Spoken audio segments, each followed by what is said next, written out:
Hello bachcho, let's see the question.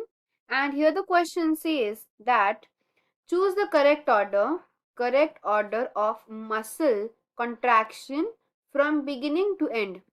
तो हमें यहाँ पे करेक्ट मसल ऑर्डर चूज करना है कि कौन सा सही से दिया हुआ है. हम डिस्कस करते हैं कि जो मसल कॉन्ट्रैक्शन कैरिड आउट होता है वो कैसे होगा. बेसिकली मसल कॉन्ट्रैक्शन कैसे स्टार्ट होता है. वी नो दैट सीएनएस जो होता है वो सीएनएस क्या करेगा, सीएनएस स्टिमुलेशन भेजेगा. उसके सीएनएस के बेसिक स्टिमुलाई आएगा. तो वो जो स्टिमुलाई है वो क्या करेगा, वो स्टिमुलाई बेसिकली रिलीज करेगा न्यूरोट्रांसमीटर. ठीक है. वो स्टिमुलाई क्या रिलीज करेगा, एक न्यूरोट्रांसमीटर रिलीज करेगा. और उस न्यूरोट्रांसमीटर का नाम क्या है, we all know that famous neurotransmitter acetylcholine. ठीक है. तो इसीलिए एसिटाइल कोलिन का रिलीज होगा. Here we will write acetylcholine. जब एसिटाइल कोलिन रिलीज हो जाएगा, हमें बताया कि एसिटाइल कोलिन क्या करता है, एसिटाइल कोलिन रिलीज करता है कैल्शियम आयंस. तो वो भी कैसे करेगा कि जो न्यूरोट्रांसमीटर ये जो एसिटाइल कोलिन है वो जो टी ट्यूब्यूल्स होते हैं, कहाँ टी ट्यूब्यूल्स होते हैं, सार्कोलेमा में. Sarcolemma, correct. तो सार्कोलेमा में जो टी ट्यूब्यूल्स होंगे क्या होंगे, टी सिस्टम और टी ट्यूब्यूल बोल सकते हैं हम. तो सार्कोलेमा में जो टी सिस्टम होती है वहां से क्या होंगे, जो कैल्शियम आयंस है वो रिलीज हो जाएंगे. कैल्शियम आयन क्या हो जाएंगे, रिलीज हो जाएंगे. समझ में आया, बहुत सिंपल है. एसिटाइल कोलिन क्या करेगा, सार्कोलेमा में चला जाएगा, मतलब न्यूरोट्रांसमीटर सार्कोलेमा को एक्साइट करेगा. सार्कोलेमा में है क्या, सार्कोलेमा में टी सिस्टम, जो टी सिस्टम है जो एक्साइट हो जाएगी और उसके वजह से कैल्शियम आयंस का रिलीज हो जाएगा.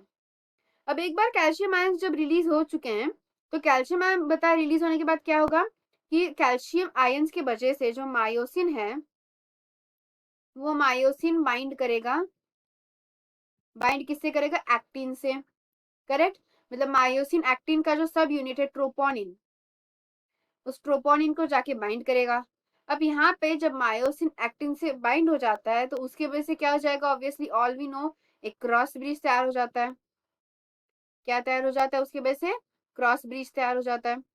अब ये जो क्रॉस ब्रिज तैयार हो गया है, क्रॉस ब्रिज तैयार हो गया मतलब उसकी वजह से अब क्या होगा, अभी मायोसिन एक्टिन से ज्वाइन हो गया जिसको हम क्रॉस ब्रिजिंग बोलते हैं. वो क्रॉस ब्रिज होने के बाद ऑब्वियसली मायोसिन क्या करता है, एक्टिन को आगे ढकेल देता है. तो उसकी वजह से एक्टिन के साथ क्या होता है, एक्टिन यहाँ पे स्लाइड हो रहा है, स्लाइडिंग. तो एक्टिन का क्या होगा, स्लाइडिंग होगा. एक्टिन स्लाइडिंग होके आगे चला जाएगा एक्टिन फिलामेंट पूरा. और फिर उसके बाद क्या होगा, जो बैंड्स होते हैं जो बैंड्स होते हैं उस बैंड्स में डिफरेंसेस आ जाएंगे. मतलब जो भी पूरा सार्कोमियर यूनिट होगा या फिर पूरे बैंड्स होंगे उनमें क्या हो जाएंगे, डिफरेंसेस क्रिएट हो जाएंगे. तो यहाँ पे अगर हम सही से ऑप्शन देखते हैं तो कौन से ऑप्शन में सही सही सारी चीजें मेंशन की हुई है. तो यहाँ पे हम देखते हैं सेकेंड फर्स्ट ऑप्शन में तो स्टिमुलाई फिर न्यूरोट्रांसमीटर फिर रिलीज ऑफ कैल्शियम बोला. नहीं, ये तो रॉन्ग है क्योंकि उससे पहले तो सार्कोलेमा टी सिस्टम आना चाहिए ना. तो यहाँ पे स्टिमुलाई न्यूरोट्रांसमीटर फिर एक्साइटेशन ऑफ टी सिस्टम सही है. फिर कैल्शियम आयन रिलीज हुए तो फिर क्रॉस ब्रिज फॉर्म हुआ. फिर एक्टिन का स्लाइडिंग हुआ, फिर एच बैंड डिमिनिश हुआ. तो ये एकदम सही है. एच बैंड डिमिनिश होता है मतलब क्या होता है, एच बैंड एकदम से ना के बराबर हो जाता है. और ये तो एकदम सही है, हमें बताया कि एच बैंड जो एकदम मिडल में प्रेजेंट होता है, कहाँ पे, लाइट बैंड में, यानी कि आई बैंड में प्रेजेंट रहने वाला जो एच बैंड है वो भी एकदम डिमिनिश हो जाता है. तो ये तो सही बोला है.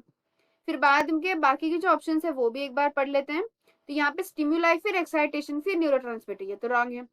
और स्टिमुलाई के बाद न्यूरोट्रांसमीटर के बाद सीधा क्रॉस ब्रिज बोला है वो तो फिर भी रॉन्ग हो गया.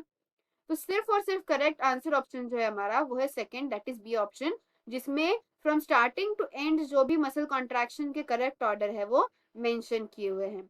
सो I hope you got the answer very well. Thank you and all the best.